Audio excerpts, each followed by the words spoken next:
Jamaica's swimming sensation Atkinson continued her rich vein of form as she clocked a world-leading 1 minute 02.74 seconds to win the 100-meter breaststroke at the FINA World Cup Series in Singapore on Friday.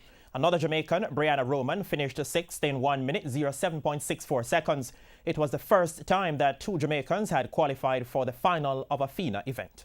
It's not just the world record, but the title in itself. She's got to start strong because Efimova is a mighty quick finisher in this event. Alia has a fantastic underwater. Just watch how she pulls away from Yulia when they come off the walls. Their strokes are very different. Alia's stroke is a little bit quicker, very sharp. Yulia just kind of flows into it.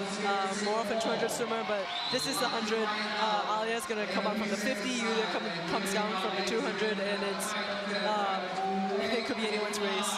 Absolutely right. It is anyone's race heading into the final straight to the 100 meters breaststroke. And Alia Atkinson once again using a perfect breakout and that wonderful turn to bounce off the ball to get slightly ahead of Efimova. Efimova now quickening her stroke count as Alia Atkinson heads home, and she still won't be beaten at the 100 meters breaststroke in Singapore. That is another quick time. That is another very quick time.